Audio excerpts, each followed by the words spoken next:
Hi hello welcome to the next year classes. నేను మీ కృష్ణ సాగర్. మనం ఈరోజు వీడియోలో జామెట్రీ క్లాసెస్ స్టార్ట్ చేద్దాం. సో జామెట్రీలో ఫస్ట్ ఏంటంటే లైన్స్ అండ్ యాంగిల్స్ చూద్దాం. సో లైన్స్ అండ్ యాంగిల్స్ కూడా మీకు ఒక 2 క్లాసెస్ 3 క్లాసెస్గా చేస్తాను. ఎందుకంటే కంప్లీట్గా ఇన్ డీటెయిల్గా చెప్తాను.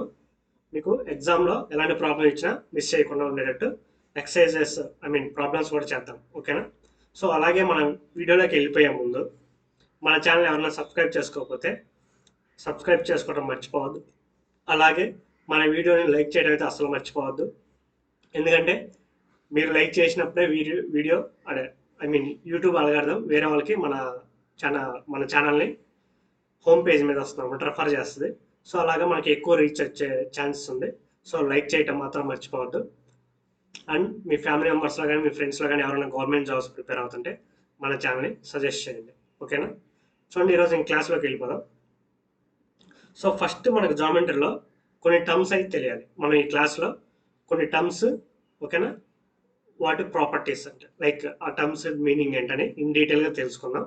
సో మనకేంటంటే ఎగ్జామ్ అడిగేటప్పుడు 2023లో సో థియరీ వైజ్గా అడిగే ఛాన్సెస్ కూడా వస్తున్నాయి అన్నమాట. అంటే ఫ్యూచర్లో ఇంకా హార్డ్గా ఇవ్వాలనుకున్నాను అనుకో, థియరీ పార్ట్ మీద కూడా క్వశ్చన్లు అడిగితే అది కొంచెం హార్డ్ అనిపిస్తాను. ఎందుకంటే మనం మ్యాథ్స్ అంటే అందరూ ప్రాబ్లమ్సే ప్రిపేర్ అవుతారు. సో థియరీ పార్ట్ ఎవరో ప్రిపేర్ అవ్వరు.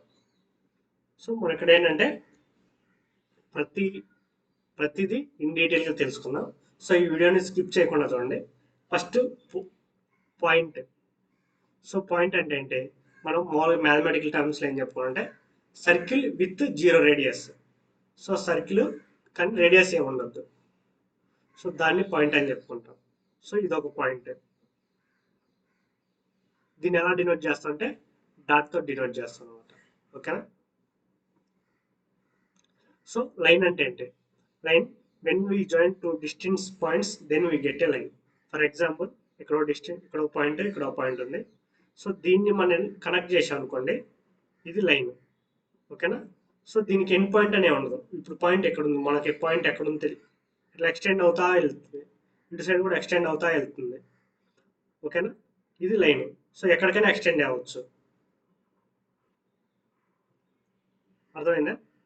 సో ఇది ఒక లైన్ అనుకున్నాను. లైన్ మీద ఎన్ని పాయింట్లు అంటే ఇన్ఫినిటీ పాయింట్స్ ఉంటాయి అనమాట. ఇదొక పాయింట్ అవ్వచ్చు, ఇదొక పాయింట్ అవ్వచ్చు, ఇదొక పాయింట్ అవ్వచ్చు, ఇదొక పాయింట్ అవ్వచ్చు. సో ఇలాంటి పాయింట్స్ అన్ని కలిపితే లైన్ ఏర్పడుతుంది. సో దీనికి ఏంటంటే ఎండ్ ఉండదు అనమాట. దీనికి ఏంటంటే ఎండ్ ఉండదు. నెక్స్ట్ చూడండి, లైన్ సెగ్మెంట్. లైన్ సెగ్మెంట్ అంటే ఏం లేదు, మనం ఇందాక లైన్ గీసాం కదా, ఇందులో మనం ఒక పార్ట్ని కట్ చేసాం అనుకోండి, ఇక్కడ నుంచి ఇక్కడ ఒకటి కట్ చేసాం అనుకోండి. సో ఇది ఒక ఎండ్ పాయింట్, ఇది ఒక ఎండ్ పాయింట్. సో దీన్ని ఏమంటారు అంటే లైన్ సెగ్మెంట్ అంటారు. సో లైన్ సెగ్మెంట్కి ఏముంటుంది, 2 ఎండ్ పాయింట్స్ ఉంటాయి అనమాట. It is the part of line which has 2 end points. ఓకేనా? ఇది లైన్ సెగ్మెంట్. నెక్స్ట్ రే అంటే ఏంటి? సో రే అంటే ఏం లేదు, ఒక సైడ్ ఏమో ఎండ్ పాయింట్ ఉంటుంది, ఇంకో సైడ్ ఏమో ఎక్స్టెండ్ అవుతా ఉంటుంది. సో ఒక ఎండ్ పాయింట్ ఉండి ఓన్లీ ఒక ఎండ్ పాయింట్ ఏమంటే అది రే, ఇంకో సైడ్ ఎక్స్టెండ్ ఇన్ఫినిటీ దాకా ఎక్స్టెండ్ అవుతా ఉండే ఛాన్సెస్ ఉంటాయి. చూడండి, ray is also a point on the line which has only 1 end point and it has no end on the other side. So ఒక side end ఉంటుంది, second side ఇట్లా వెళ్ళిపోతూనే ఉంటుంది, ఎండ్ అయితే ఉండదు. అది రే. అర్థమైందా? నెక్స్ట్ చూడండి,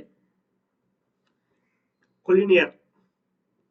కొలినియర్ పాయింట్స్ అంటారు. ఓకేనా?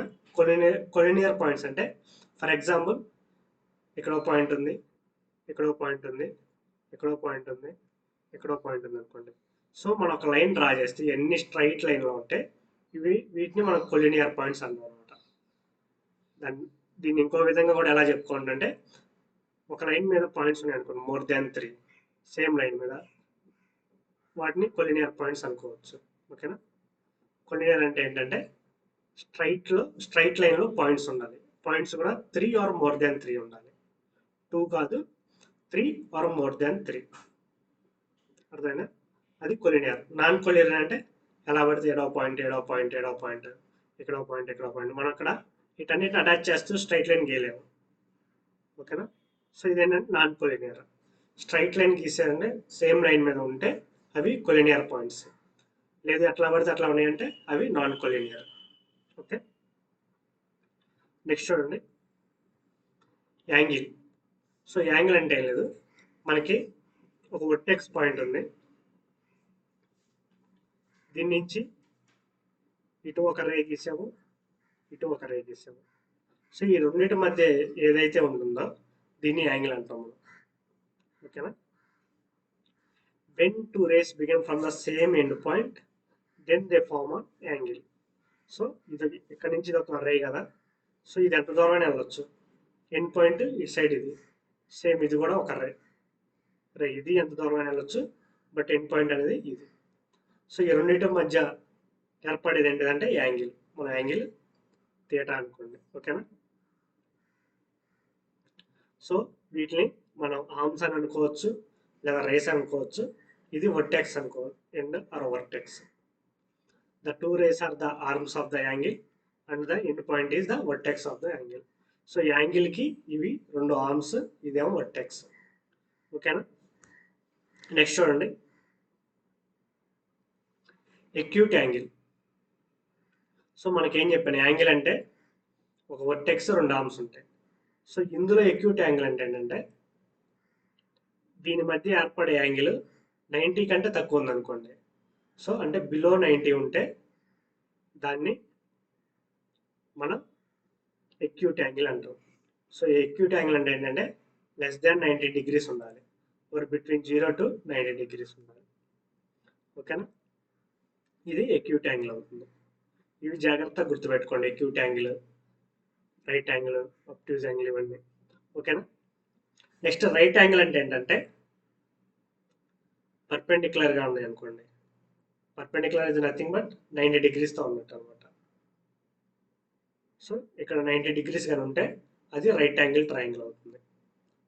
ఇది ఒక ఎండ్ పాయింట్, ఇది ఒక ఆర్మ్, ఇది ఒక ఆర్మ్ అనుకుంటే, సో టూ ఆర్మ్స్ మధ్య యాంగిల్ 90 degrees ఉంటే అది right angle triangle.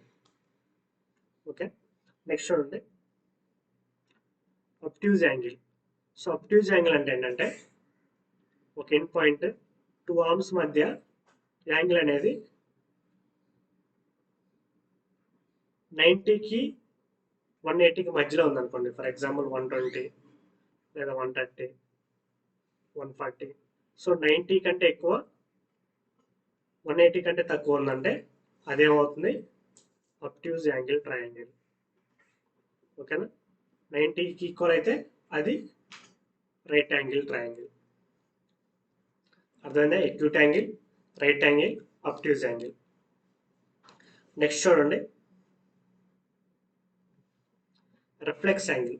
Reflex angle అంటే ఏంటంటే ఫర్ ఎగ్జాంపుల్ మనం ఇది ఒక యాంగిల్ తీసుకున్నాం అనుకోండి, ఇది యాంగిల్ థీటా అనుకుంటే దీనికి బ్యాక్ సైడ్ ఉండేది ఇది మొత్తాన్ని రిఫ్లెక్స్ యాంగిల్ అంటాం. ఓకేనా, రిఫ్లెక్స్ యాంగిల్ ఎంత ఉంటుందంటే ఇది 180కి 360కి మధ్యలో ఉంటుంది అనమాట. అర్థమైందా, ఫర్ ఎగ్జాంపుల్ ఇట్లా ఉంది అనుకోండి, సో ఇది థీటా అయితే ఇదేమవుతుంది, రిఫ్లెక్స్ యాంగిల్ అవుతుంది. ఓకేనా, 360 minus theta. So 360 minus theta అనేది ఎట్లా వచ్చిందో చెప్తాను. ఓకేనా, ఫర్ ఎగ్జాంపుల్ ఇట్లా ఉంది అనుకోండి, ఇది థీటా అయితే ఇది రిఫ్లెక్స్ యాంగిల్ అనమాట, ఇది 360 మైనస్ థీటా. సో ఎప్పుడు రిఫ్లెక్స్ యాంగిల్ అనేది 180 కంటే ఎక్కువ ఉండాలి, 360 కంటే తక్కువ ఉండాలి. నెక్స్ట్ ఫర్ ఎగ్జాంపుల్ మీకు ఏమైనా డౌట్ వచ్చింది అనుకోండి, సార్ యాంగిల్ ఎట్లా ఇచ్చాడు, మనకి ఇది థీటా ఇచ్చాడు, ఇప్పుడు రిఫ్లెక్స్ యాంగిల్ ఇది అవుతుందంటే కాదు, మనకి ఇదే ఎందుకంటే 180 కంటే ఎక్కువ ఉన్నదే మనకి రిఫ్లెక్స్ యాంగిల్ అవుతుంది. ఓకేనా, సో 180 కంటే ఎక్కువ ఉంటేనే రిఫ్లెక్స్ యాంగిల్ అంటారు. ఓకే, నెక్స్ట్ చూడండి an angle which is equal to 180 straight line అంటారు. For example a straight line తీసుకోండి, ఈ యాంగిల్ ఎంత అవుతుందంటే 180 degrees అవుతుంది. స్ట్రైట్ లైన్ ఎట్లా తీసుకోండి, ఇది 180, ఎట్లా తీసుకోండి 180, లేకపోతే ఇట్లా తీసుకోండి 180. సో స్ట్రైట్ లైన్ మీద మీరు ఎక్కడ యాంగిల్ తీసుకున్నా 180 ఉంటుంది. సో ఇక్కడ తీసుకున్న 180 ఉంటుంది, ఇక్కడ తీసుకున్న 180 ఉంటుంది. So wherever it is straight line మీద 180 డిగ్రీసే ఉంటుంది. అలాగే మీకు ఏదైనా 180 డిగ్రీస్ అని ఇచ్చారనుకోండి, ఒక యాంగిల్ 180 డిగ్రీస్ అని ఇచ్చిందంటే అది స్ట్రైట్ లైన్ అనేది కన్ఫర్మ్, అంటే vice versa.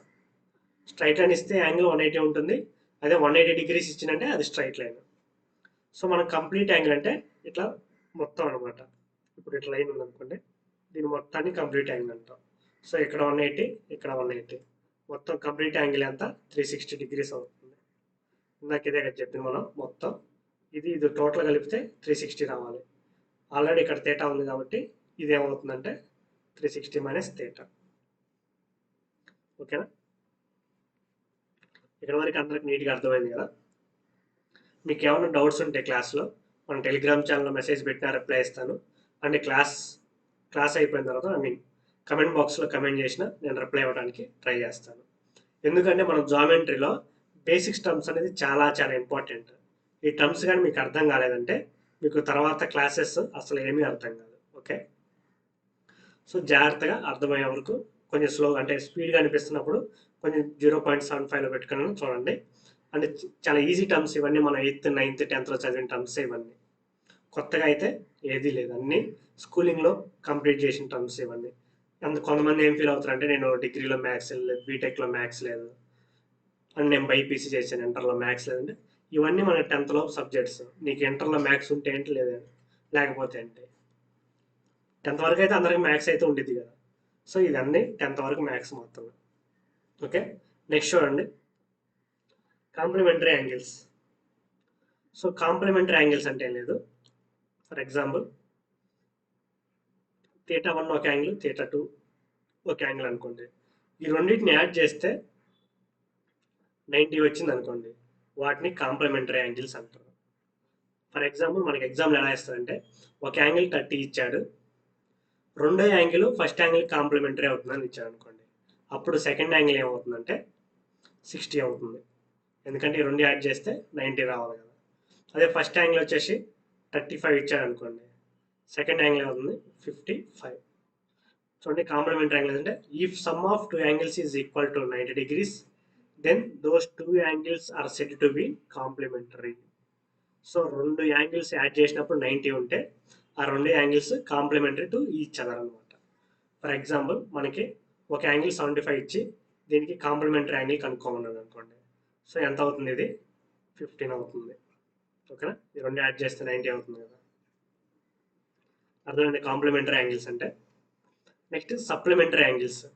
So supplementary angles అంటే ఏంటంటే some of two angles is equal to 180 degrees.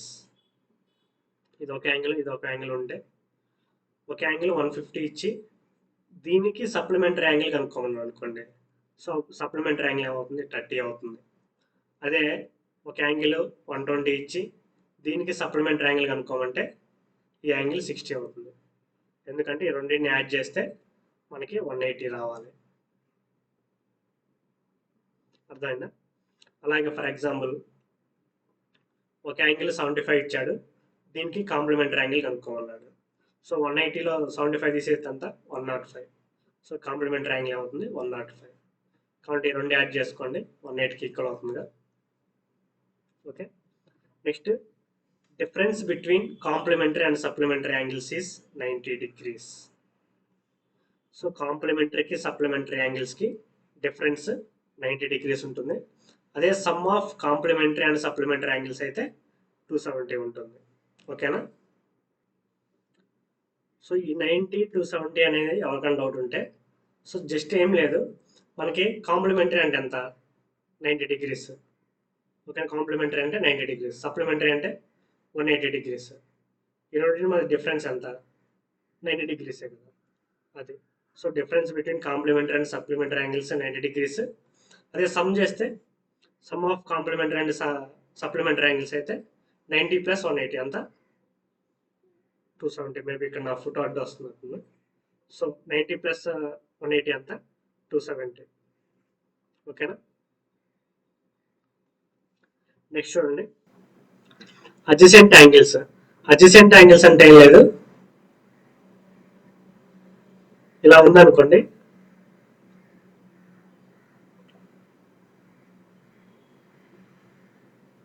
మనకి అడ్జసెంట్ యాంగిల్స్ ప్రాపర్టీస్ ఏంటంటే వర్టెక్స్ సేమ్ ఉండాలి, ఓకేనా, ఒక కామన్ ఆర్మ్ ఉండాలి. ఇది ఎక్స్, ఇది వై అనుకోండి యాంగిల్.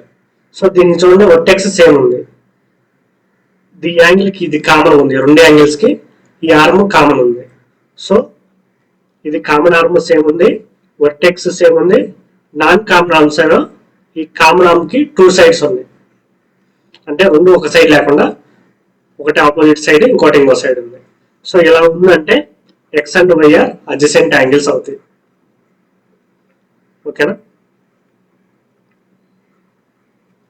ఫర్ ఎగ్జాంపుల్ ఇలా ఉందనుకోండి, ఇట్లా 3 ఉండేసి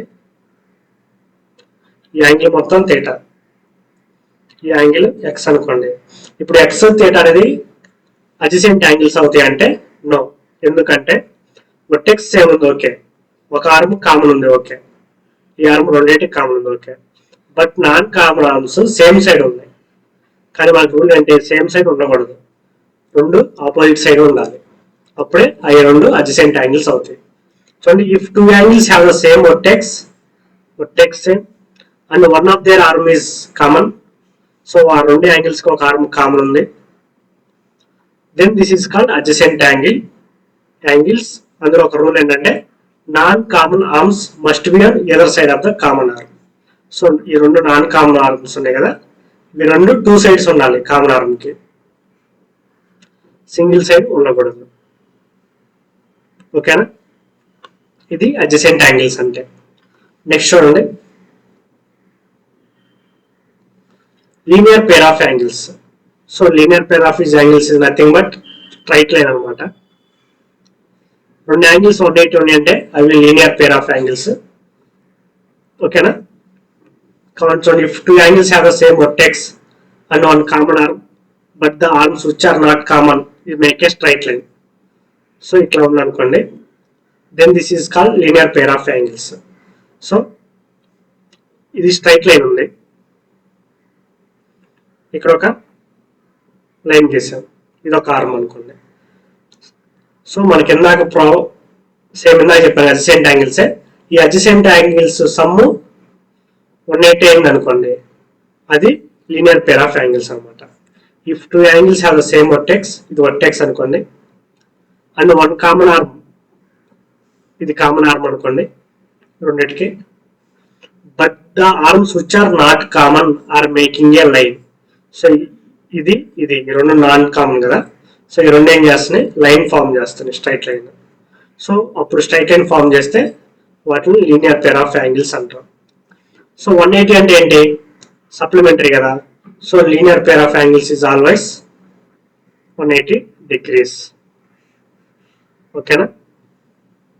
నెక్స్ట్ వర్టికల్ ఆపోజిట్ యాంగిల్స్ అంటే, ఫర్ ఎగ్జాంపుల్ ఏం లేదు, ఇది ఒక లైన్ ఉందనుకోండి, ఇది ఒక లైన్ ఉంది అనుకోండి, ఇక్కడ ఒక యాంగిల్ క్రియేట్ అయింది, ఇక్కడ ఒక యాంగిల్ క్రియేట్ అయింది, ఇక్కడ ఒక యాంగిల్ క్రియేట్ అయింది, ఇక్కడ ఒక యాంగిల్ క్రియేట్ అయింది. సో వర్టికల్ ఆపోజిట్ యాంగిల్స్ అంటే మనకి ఎక్స్ కి ఆపోజిట్ ఎవరు ఉన్నారు, జెడ్. సో ఇవి రెండు వర్టికల్లీ ఆపోజిట్ అవుతాయి, ఓకేనా. అండ్ ఆల్ఫాకి ఆపోజిట్ ఎవరు ఉన్నారు, వై. సో ఏమవుతుంది, ఆల్ఫా వై అనేది వర్టికల్లీ ఆపోజిట్ అవుతాయి. And vertical opposite angles are always equal. అంటే ఆల్ఫా అనేది వైకి ఈక్వల్ అవుతుంది, జెడ్ అనేది ఎక్స్ కి ఈక్వల్ అవుతుంది. If two lines intersect each other at any point then the opposite angles are called vertically opposite angles. So రెండు lines ఇక్కడ intersect అయినాయి, వాటి ఆపోజిట్ యాంగిల్స్ ని మనం వర్టికల్లీ ఆపోజిట్ యాంగిల్స్ అంటున్నాం, ఓకే. నెక్స్ట్ చూడండి, intersecting angles. This line which cos అంటే మనకి ఒక పాయింట్ దగ్గర ఇంటర్సెక్ట్ అయితే ఇవన్నీ ఇంటర్సెక్ట్ యాంగిల్స్ అంటారు. ఎన్నైనా ఇంటర్సెక్ట్ అవ్వచ్చు, ఓకేనా. నా ఇంటర్సెక్టింగ్ అంటే, సో ఇప్పుడు ఒక లైన్ ఉంది, నువ్వు ఇలా గీసావు, ఇంకొక లైన్ ఇలా గీసావు, ఓకేనా. సో ఇవి ఏం చేస్తాయి అంటే ఏదో ఒక పాయింట్ దగ్గర అయితే ఇంటర్సెక్ట్ అవుతాయి. అసలు ఇంటర్సెక్ట్ అవ్వకుండా లైన్స్ ఏముంటాయి అంటే ఓన్లీ ప్యారల్ లైన్సే ఉంటాయి. ఒక లైన్ ఇట్లా వెళ్ళిపోతుంది, ఒక లైన్ ఇట్లా వెళ్ళిపోతుంది. ఇవి రెండు ఎంత దూరం తీసుకెళ్ళినా సేమ్ ఇలానే వెళ్ళిపోతూ ఉంటాయి. వీటి రెండింటి మధ్య ఉన్న డిస్టెన్స్ డి అనేది సేమ్ ఉంటుంది ఏ పాయింట్ తీసుకున్నా. ఇక్కడ సేమే ఉంటుంది, ఇక్కడ సేమే ఉంటుంది, ఇక్కడ సేమే ఉంటుంది. సో వీటిని ఏమంటాం అంటే మనం ప్యారలల్ లైన్స్ అనొచ్చు, లేదా నాన్ ఇంటర్సెక్టింగ్ లైన్స్ అనొచ్చు. ఓకేనా, parallel lines or non intersecting lines. So వీటి ప్రాపర్టీస్ ఏంటంటే ఆ రెండింటి లైన్స్ మధ్యలో డిఫరెంట్ డిస్టెన్స్ నువ్వు ఎంత దూరం తీసుకెళ్ళినా సేమే ఉంటుంది. ఓకేనా, చూడండి the lines which never cross each other. ఓకేనా, ఇట్లా క్రాస్ అవ్వనమాట. At any point are called non intersecting lines. These lines are called parallel lines and the common length between this two lines is the distance between parallel lines. ఈ రెండింటి మధ్య ఉన్న distance వాళ్ళు ఏమంటున్నారంటే common length అని అడుగుతున్నారు. Between two lines, ఈ two lines మధ్య ఉన్న కామన్ లెంత్ వాటి మధ్య ఉన్న డిస్టెన్స్ కి ఈక్వల్ అవుతుంది అనమాట. ఓకేనా, ఇది ప్యారలల్ లైన్. మీకు ప్యారలల్ లైన్ అనగానే గుర్తురావుతుంది అంటే వాటి రెండింటి మధ్య డిస్టెన్స్ ఈక్వల్ ఉంటుంది ఎంత దూరం తీసుకెళ్ళినా. ఓకే, నెక్స్ట్ పర్పెండిక్యులర్ లైన్స్ అంటే రెండు లైన్లు ఇంటర్సెక్ట్ అవ్వాలి, బట్ ఇంటర్సెక్షన్ ఎట్లా ఉండాలంటే ఆ ఇంటర్సెక్ట్ అయినప్పుడు 90 degrees ఫార్మ్ చేయాలన్నమాట. ఓకేనా, సో ఇక్కడ 90 degrees ఫార్మ్ అయిందంటే ఇవి రెండు పర్పెండిక్యులర్ లైన్స్ అనమాట, పర్పెండిక్యులర్ టు ఈచ్ అదర్. ఓకేనా, then those lines are called perpendicular lines. So రెండు లైన్స్ ఇంటర్సెక్ట్ అయ్యి 90 degrees వాటి మధ్య యాంగిల్ గా ఉంటే అవి పర్పెండిక్యులర్ లైన్స్. నెక్స్ట్ చూడండి కోయిన్సిడ్ లైన్స్ అంటే ఒక లైన్ ఉంది, సేమ్ ఇదే లైన్ మీద ఇంకో లైన్ ఉంది అనుకోండి, సారీ ఇదే లైన్ మీద ఇంకో లైన్, దాని మీద ఇంకో లైన్, దాని మీద ఇంకో లైన్, ఇలా ఉంటే అవి కోయిన్సైడ్ లైన్స్ అనమాట. కాంకరెంట్ లైన్స్ అంటే ఇవి కాంకరెంట్ లైన్స్ అంటారు. ఓకేనా, 3 వాటికంటే ఎక్కువ కానీ ఒకే పాయింట్ నుంచి పాస్ అయితే వాటిని మనం కాంకరెంట్ లైన్స్ అంటారు. ఓకేనా, ఫర్ ఎగ్జాంపుల్ మనకి ఒక 3 లైన్స్ తీసుకుందాం. ఇది ఏ, ఇది బి, ఇది సి, ఇది డి, ఇది ఈ, ఇది ఎఫ్. ఇక్కడ ఏమవుతుందంటే ఏబి సిడి ఈఎఫ్ ఈ మూడు కాంకరెంట్ లైన్స్, ఎందుకంటే ఆ మూడు లైన్ ఒక సిమిలర్ పాయింట్ దగ్గర నుంచి పాస్ అవుతున్నాయి కాబట్టి. అర్థమైందా? కోయిన్సిడెంట్ లైన్స్ అంటే ఏంటి, కాంకరెంట్ లైన్స్ అంటే ఏంటి. ఓకే, నెక్స్ట్ చూడండి angle bisector. So angle bisector అంటే ఏం లేదు, ఒక యాంగిల్ ఉంది అనుకోండి, ఈ రెండింటి మధ్య యాంగిల్ ఉంది అనుకోండి, ఇది ఒక 60 degrees అనుకోండి, దీన్ని 2 డివైడ్ పాస్ చేసింది అనుకోండి ఏదన్నా ఒక లైన్. సో ఎట్లా ఉందంటే ఇది ఒక 30, ఇది ఒక 30. సో ఈ 60 degrees ని 2 ఈక్వల్ పార్ట్స్ గా డివైడ్ చేసింటే మనం ఏమంటారంటే యాంగులర్ బైసెక్టర్. ఈ లైన్ ఏమంటారంటే యాంగులర్ బైసెక్టర్ కానీ యాంగిల్ బైసెక్టర్ కానీ అంటారు అనమాట ఈ లైన్ని. ఓకేనా, దాని ప్రాపర్టీ ఏంది, ఒక యాంగిల్ ని ఈక్వల్ గా డివైడ్ చేస్తుంది. ఒక యాంగిల్ ని ఈక్వల్ గా డివైడ్ చేస్తే అదే angular bisector or angle bisector. అర్థమే, ఈ యాంగిల్ బైసెక్టర్ అనేది చాలా మన జామెట్రీలో చాలా సార్లు యూజ్ చేస్తాం అనమాట. ఓకేనా, నెక్స్ట్ చూడండి కొన్ని మెయిన్ పాయింట్స్ చూడండి. ఒక లైన్ మీద ఎన్ని పాయింట్స్ అయినా ఉంటాయి. సో ఈ లైన్ తీసుకుంటే దీని మీద ఒక 1 కోటి పాయింట్స్ చేయొచ్చు. మనం చిన్న పాయింట్ 1 కోటి లేకపోతే 100 కోట్ల లైన్ చేయొచ్చు. And the intersection of 2 different lines is a point అనమాట. సో ఈ 2 డిఫరెంట్ లైన్స్ ఇంటర్సెక్ట్ అయితే ఆ ఇంటర్సెక్ట్ ఇదే పాయింట్ దగ్గర పాయింట్ అవుతుంది అనమాట. ఒక పాయింట్ దగ్గర ఇంటర్సెక్ట్ అవుతాయి. ఒక 2 లైన్ ఇంటర్సెక్ట్ అయ్యంటే అవి ఒక పాయింట్ దగ్గర ఇంటర్సెక్ట్ అయినట్టు. Through a given point infinite number of lines may pass, then these lines are called concurrent lines. చెప్పాను కదా, ఇక్కడ నువ్వు ఈ పాయింట్ తీసుకొని నువ్వు కొన్ని ఇన్ని ఇష్టం వచ్చిన లైన్లు గీయచ్చు. ఓకేనా, ఈ పాయింట్ తీసుకొని ఇట్లా ఇట్లా ఇట్లా ఇట్లా ఇట్లా ఇట్లా ఎన్ని లైన్స్ అని గీయచ్చు. అట్లా లైన్స్ గీస్తామంటే ఒక పాయింట్ నుంచి అవే కాంకరెంట్ లైన్స్ అని చెప్పాడు. ఓకే, ఒక 2 పాయింట్స్ నుంచి ఎన్ని లైన్స్ గీయ, ఒక 2 పాయింట్స్ ని పెట్టి ఎన్ని లైన్స్ గీయచ్చు అంటే ఒక లైన్ మాత్రం గీయగలం. ఓకేనా, మనం దీనికంటే ఎక్కువ లైన్స్ గీయలేం కదా. మళ్ళీ దీని మీద గీస్తే ఇంకో లైన్ అవుతుంది కానీ సో అది nothing but same line. Next, two lines can intersect maximum in one point. This point of intersection is called the intersecting lines. ఏం లేదు, రెండు లైన్స్ ఉన్నాయి. ఇప్పుడు ఎట్లా ఒక లైన్ వచ్చింది, ఎట్లా ఒక లైన్ వచ్చింది అనుకోండి, మ్యాక్సిమం ఒక పాయింట్ దగ్గరే మీట్ అవుతుంది. సో ఈ లైన్ ఏమైపోతుంది, ఇటు వెళ్ళిపోతుంది. ఈ లైన్ ఏమైపోతుంది, ఇటు వెళ్ళిపోతుంది. సో ఇది ఇటు వెళ్ళిపోయి ఇది ఇటు వెళ్ళిపోతున్నప్పుడు నెక్స్ట్ అసలు కలిసే ఛాన్సే లేదు. సేమ్ అలాగే ఇటు సైడ్ ఇది ఇటు వెళ్తుంది, ఇది ఇటు వెళ్తుంది. సో రెండు లైన్స్ ఓన్లీ ఒకే ఒక పాయింట్ దగ్గర మాత్రమే ఇంటర్సెక్ట్ అవ్వాలి. ఓకే, ఇక్కడ ఒక మెయిన్ పాయింట్ ఒకటి చెప్తాను, నోట్ చేసుకోండి. ఫర్ ఎగ్జాంపుల్ మీ దగ్గర n పాయింట్స్ ఉన్నాయి అనుకోండి, మీరు ఎన్ని లైన్లు గీయకూడదు అంటే how many lines can you draw అంటే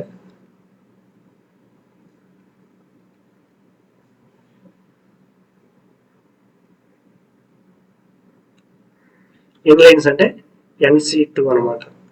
సో NC2 అంటే అండి n factorial minus 2 factorial by 2 factorial n minus 2 factorial. For example 4 లైన్లు ఉన్నాయి అనుకోండి, సో ఎన్ని లైన్ 4 పాయింట్లు ఉన్నాయి అనుకోండి, 4 పాయింట్స్ ఉంటే ఎన్ని లైన్స్ గీయచ్చు మనం, 4C2 అంటే 4 ఫ్యాక్టోరియల్ అంటే 1 into 2 into 3 into 4. Next 2 factorial అంటే 2.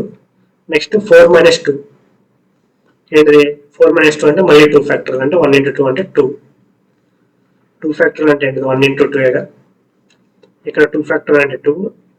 నెక్స్ట్ n minus 2 అంటే 4 minus 2 మళ్ళీ ఏమవుతుంది, 2 ఫ్యాక్టోరియల్ అవుతుంది. సో 2 రాసాం. ఇది క్యాన్సిల్, 2 1 జా 2 2 జా, 3 into 2 అంటే అంతా 6 లైన్స్.